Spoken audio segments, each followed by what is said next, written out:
Now, the rest of the story.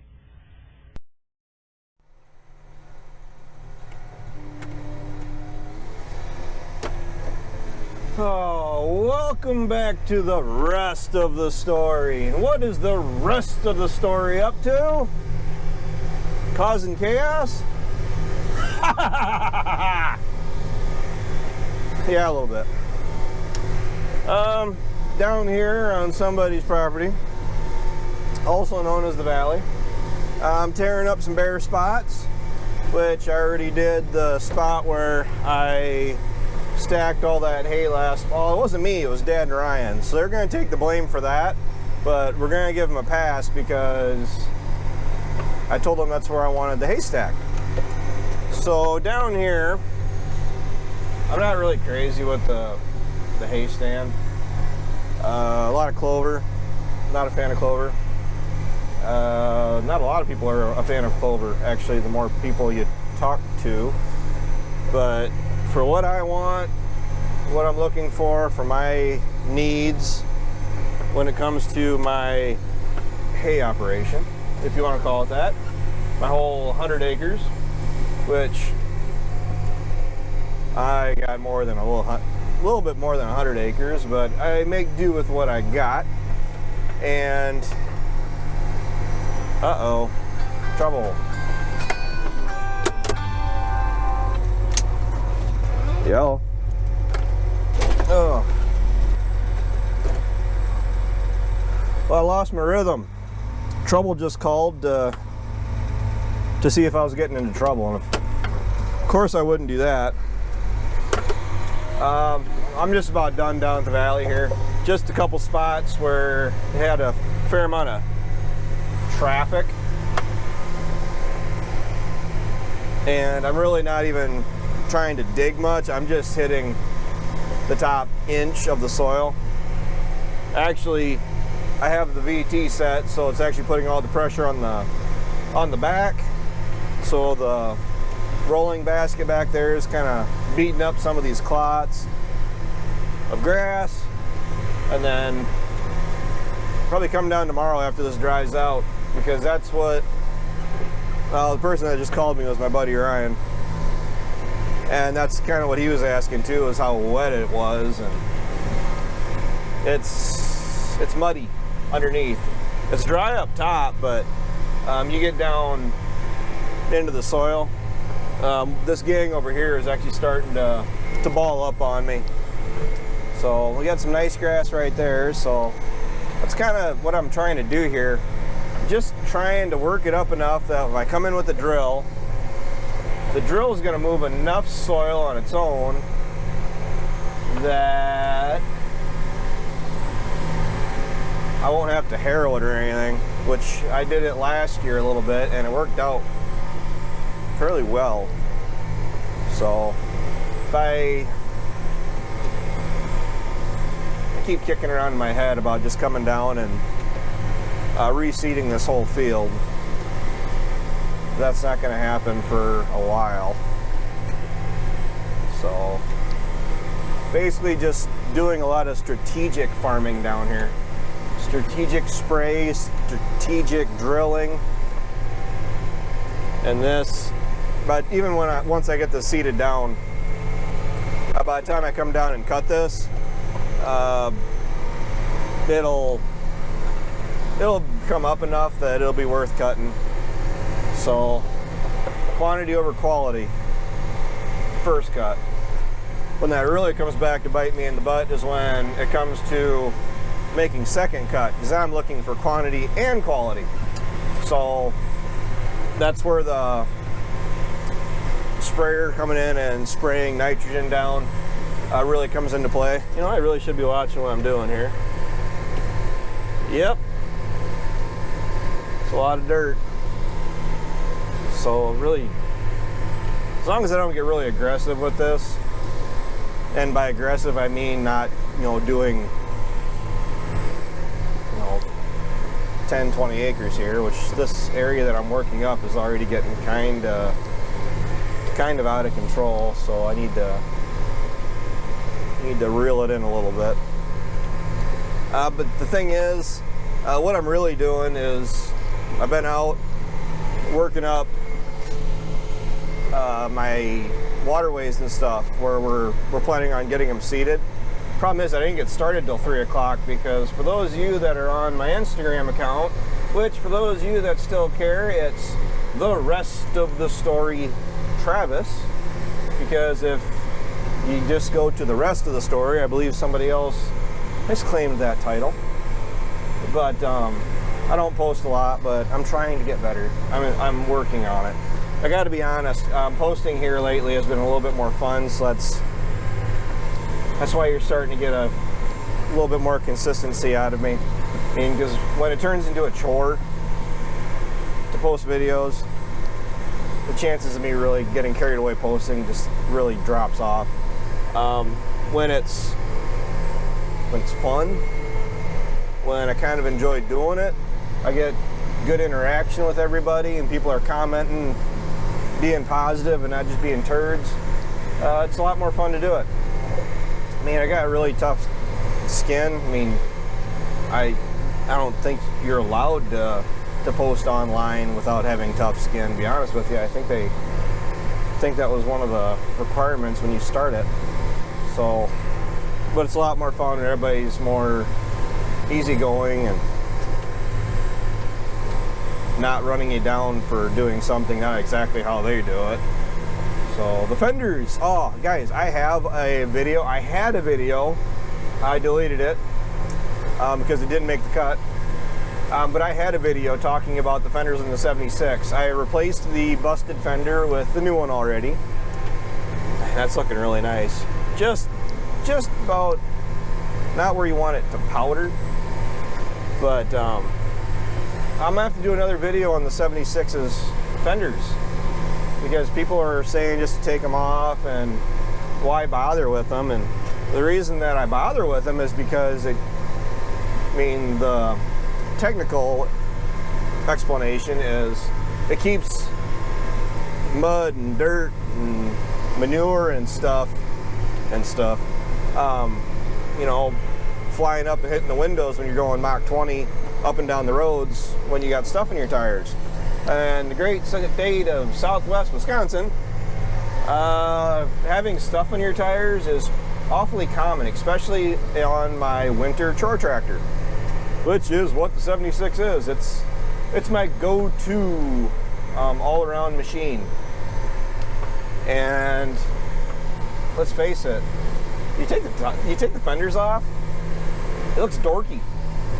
That's any tractor that I would buy.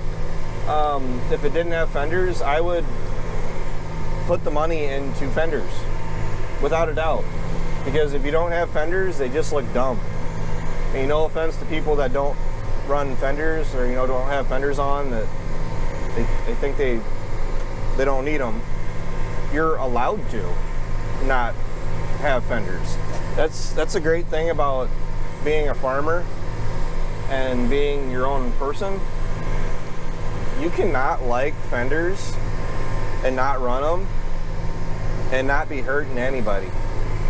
So don't take any of the words I'm saying here as words of me putting you down, because I'm not.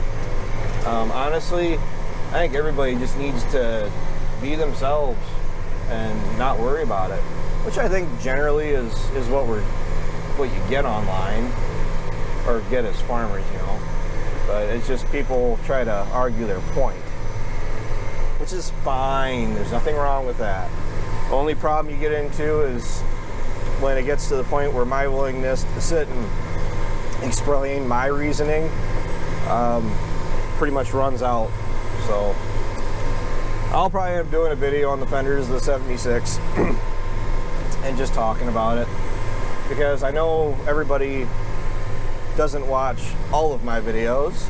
I know some people do. You guys are awesome, by the way. But there are people that just kind of tune in and out sporadically just to try to see what's going on, which 2021 is going on.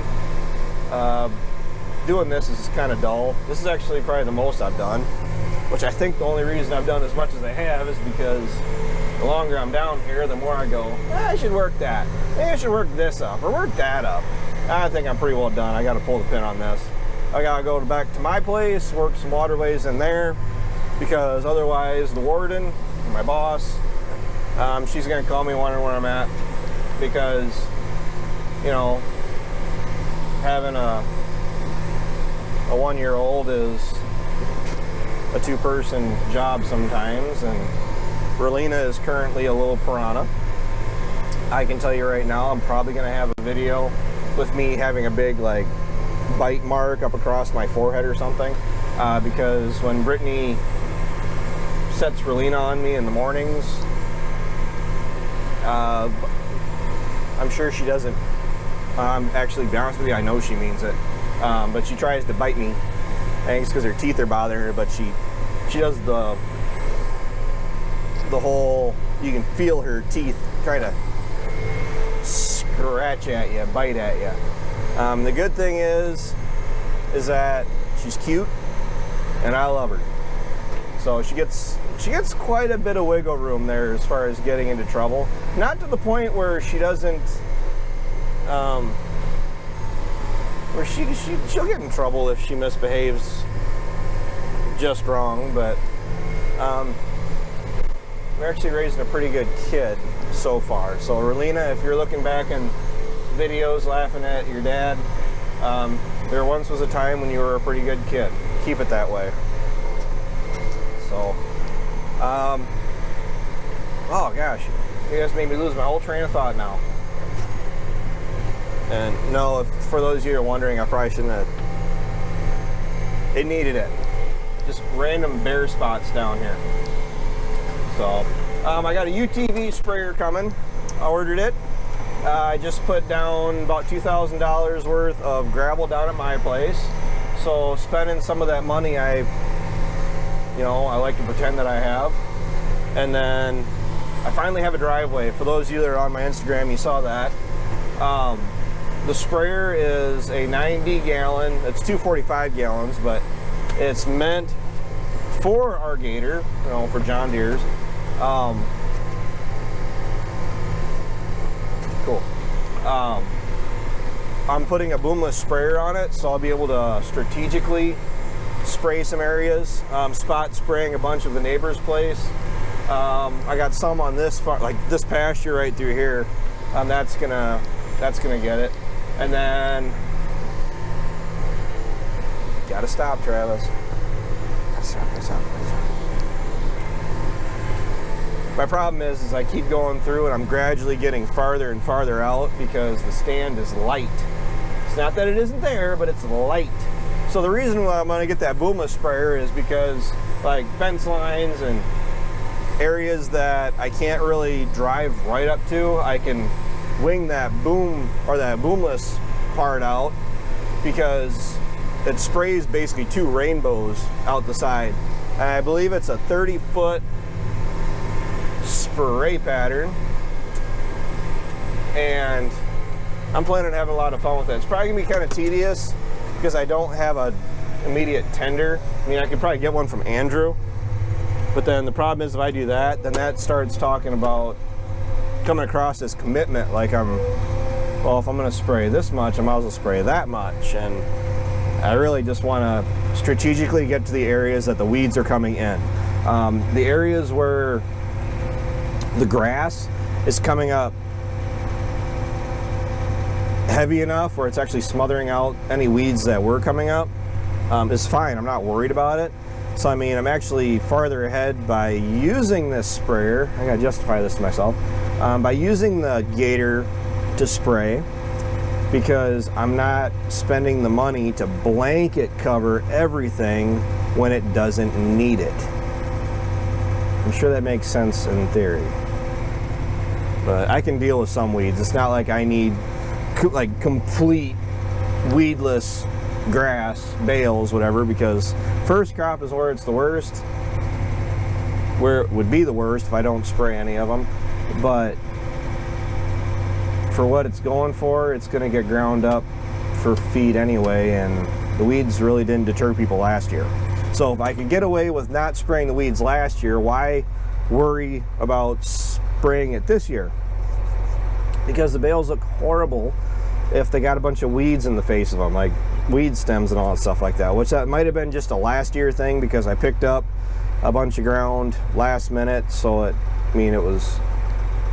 didn't have a chance to do any preventative spraying maintenance to it beforehand, so there's that. That's not that big of a deal.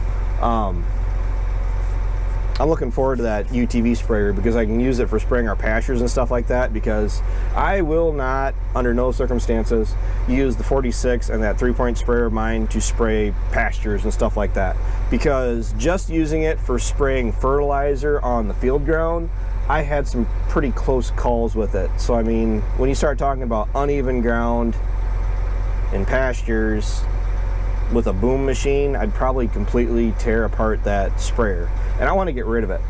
Anybody that's willing to pay good money for it, I mean, my email is down below. Put an offer on it and see if I say yes. Probably not going to respond to you, unfortunately, because I still need it for spraying my hay ground. But I was actually I did bid on a 500-gallon, I don't think it was a Demco. I can't remember the name of it anymore. But it was a lightly used, it had some rust on the pan where the tank sits. It was a lightly used trailed sprayer, which honestly I'm to the point where I'd rather spread some of that weight out over some more tires. It had a PTO pump. It had all the bells and whistles on it. It had foam that I wouldn't have used. It had a rinse tank. It had a hand wash tank for water on it. I mean, for me only using it for fertilizer, it seemed kind of much, but a sprayer that had the hydraulic fold booms and all that stuff on it, I would have been a lot more willing to do some of our own spraying easily. I'm kind of in the point right now where I would buy another monitor, like for the 76, and I could swap the globe out, because it's not like we're using the globe and the sprayer, you know, for harvesting or planting at the same time typically.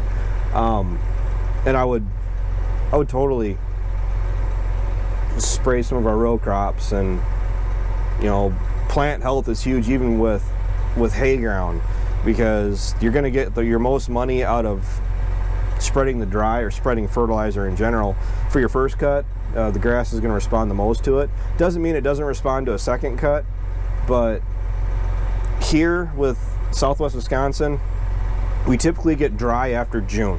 So my thoughts are, wait till about the 1st of July, which it burned me last year. Make first cut off everything down here and get the tonnage, and then go through with my liquid sprayer, put on about 30 gallons of 32, then let it, well, with it being liquid, it gets it down to the roots quicker, even with less moisture if we do have a dry spell. But then let it grow for July, August, and then probably not wait till the end of September like I did last year, because that got a little tricky with all that smoke from the fires out in California last year. Couldn't get the stuff dry. But the 1st of September last year, if I would have came down and cut everything, hindsight's 2020, I could have gotten it cut, tedded, raked, dried, raked, baled. I would have been probably willing to stack it inside for how dry I could have gotten it, and I'd have been fine. I do have the acid applicator for the round baler. Gonna be probably running a higher rate.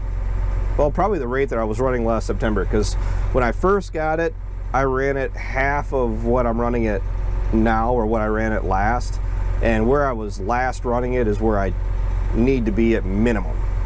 I'm not afraid to spend money if it's saving money. So if I'm spending, it's a $1,200 for the tote. I used it all last year. To spend $1,200 to save lots of dollars in income in my bales, because I got, well, those are actually the last of my hay. I gotta come down and load them up here. If I can make all of my hay that I make quality sellable hay, I'm happy. I mean, not like I want to be a full-time hay farmer like a certain OLF, but he does crops too. So, I mean, I appreciate everything Wes does. I'm not talking down on him at all, but I like the variation, which I think he does too, because he went back to raising corn. He wanted that variability too, so it's not just the same thing over and over. Between, you know, the cattle is growing, the hay, making hay to sell to a certain degree, because I do have the cattle, I keep a bunch of it. Having the hay to sell, and row crops, and what was the other stuff? Well, I was actually, in the last couple of years, I, you know, invest and stuff like that, but I try to keep that off of this. I can sit and talk for a while yet, but I can't because it's 5 o'clock. It's 6 o'clock and the warden hasn't called yet, which it might be the fact that I'm right next to the hill and I have no cell phone service. You just watch. I'll get up out of the valley here and I'll have about 3 or 4 calls wondering where I'm at. So, oh well.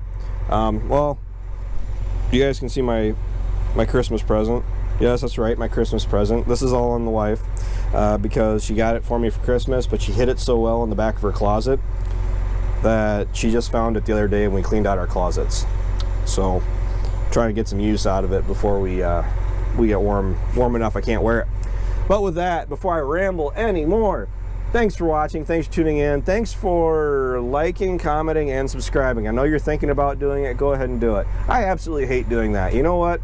I do. I mean, I never used to. Everything would kind of grow organically, and then it wasn't an issue until just over a year ago, about last year a certain time, as we all may know, and it just kind of went stagnant. And you guys are really helping with the channel. We are gaining subs again, which is awesome. Sitting right at, I think, 40. I can't look, so I don't have self-service. Like 42,000, I think, is where we're at. But then liking, commenting, subscribing is huge. I appreciate everybody that does comment, and it's fun to do this again. I mean, it gets kind of boring and monotonous there after a while. So, I mean, not doing anything for over the winter actually was a big service to me mentally. So, all right, I have at least one more farm I got to get to tonight, and I can finish the rest tomorrow, and then probably seed this stuff down. If you guys ask politely, I may actually do some video of me seeding some of this stuff down. I mean, it might be the 40-20. I gotta see what the 76 is on, because Travis isn't in the control of the 76 here lately, even though he owns it. That's fine though. It's fine. We need to go buy that 7810 I was looking at yesterday. Auction time is very dangerous, and it wasn't on auction time, it was Tractor House. So much stuff, so little time. And there I go rambling again. Right, guys? See, I'm so boring, I put the dogs to sleep. Alright, stay tuned for more farming videos coming up, because planting is probably 2 days away and we don't even know it. So, I'll talk to you guys later. Bye.